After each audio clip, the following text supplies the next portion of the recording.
The PlayStation 5 and Xbox Series X are obviously game consoles, but a lot of us also use them for streaming.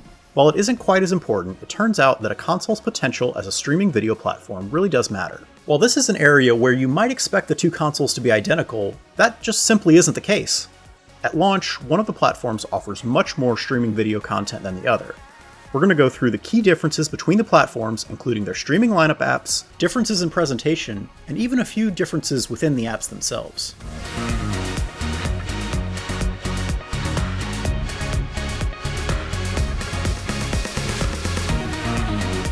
At launch, there are many more streaming apps available on the Xbox Series X and S than on the PlayStation 5. The PS5 has 20 video streaming apps plus 4 VR apps. The Xbox Series X store has more than 40 notable apps, and far more if you include third-party YouTube players and specialty interest apps like, for example, the IGN channel. Other than the PlayStation Media Player app, which you use to play video content purchased on the PlayStation Store, every single entertainment app on the PS5 is also available on the Xbox Store. As you can see, both systems have a wide variety of the most recognizable video and music streaming apps, but there are more than a few missing from the PS5. It's a substantial gap, but it won't feel that way to most people. Most popular streaming services are on both platforms. The only two streaming services missing on PS5 are HBO Max and CBS All Access. Xbox Series X and S gain the upper hand here simply because Microsoft just ported over its platform from the last generation. It has more niche services like Shudder, it has cable alternatives like YouTube TV and Sling, and for football, both services have ESPN and NFL Sunday Ticket, but Xbox also has NFL Network. Both services have Spotify, but Xbox also has Pandora, SoundCloud, and Amazon Music, to name a few. Some of the biggest losses on PS5 are channel-specific apps like Starz, Showtime, and FX Now. Many of these apps allow you to purchase access like any other streaming service, but you can also access them if you already get the channel through your cable package for no additional charge. Some of these platforms are accessible on the PS5 through other apps. You can purchase HBO Max, Showtime, and Starz subscriptions through Hulu, for example. CBS All Access, Showtime, and AMC Plus subscriptions through Apple TV, but if you have a membership because of your cable plan or another promotion, there's no way to sync them for access.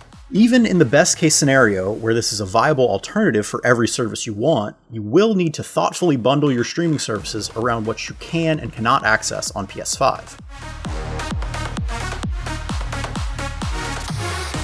While the PS5 has a smaller selection of streaming apps, the new media section of the PS5 UI has a cleaner, more direct way to find those apps. In the top left corner of the PS5 home screen, you can switch from the Games menu to the Media menu, which has a separate list of your recently opened streaming apps. It also features a section called TV and Video, which provides curated platform-specific and occasionally cross-platform recommendation lists. For example, on PS5, the section currently has a curated list called Game On, which lists off shows and movies based on games or that inspired games. When you choose a movie or show, the listing features buttons so that you can choose what platform you want to use to watch it. These buttons are very clear on the prices too. Spider-Verse is available to buy or rent from $2.99 on Prime Video and Vudu, and free with subscription on Netflix. It's worth noting that these lists do not seem to be algorithmically generated, and you will see recommendations that include services that you don't have downloaded. For better or worse, the Xbox Store does not have any kind of system-level recommendation engine in the apps section of your menu. The entertainment section of the Xbox Store is completely focused on its paid video services. As in the Xbox One, Microsoft rents and sells streaming movies and TV through the Xbox Store. The Xbox Store on the Series X is identical to the updated version pushed out to the Xbox One last month. It features a fairly wide selection of new and old TV and movies to rent or buy, some of which is available in 4K UHD. At launch, the PlayStation 5 store does not sell TV and video. The store only appears in the Games menu, and it only sells games. If you purchased video content on PS4, you can watch it on PS5 through the PlayStation My Videos app. The lack of an official PlayStation Video store isn't a huge loss from a content perspective, though. You can buy and rent video through Prime Video, Apple TV, Vudu, and other apps. There are smaller contextual advantages to having PlayStation Video side of the PS5 store, though.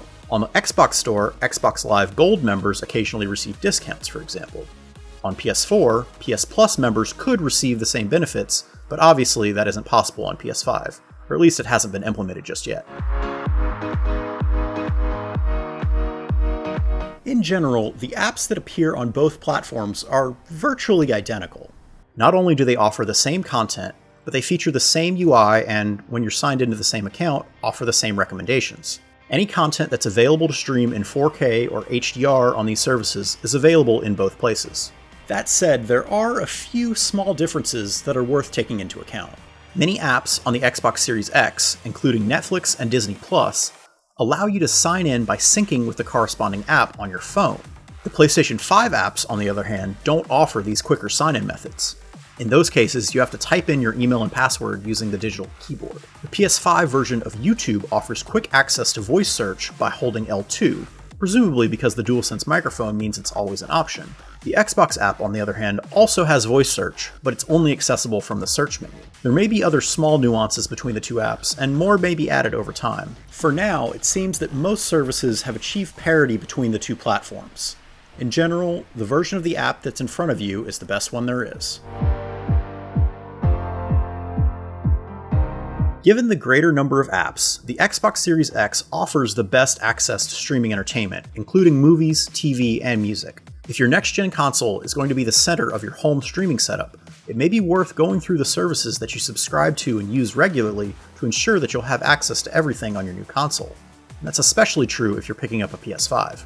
Given that the Series X retained the entire app library of the Xbox One, while the PS5 seems to be starting over from scratch, I would expect the PS5's app library to expand over time. Does that mean that it can achieve true one-to-one parity? That's just one more thing for us to watch. For more on the Xbox Series X and PS5, keep it locked to IGN.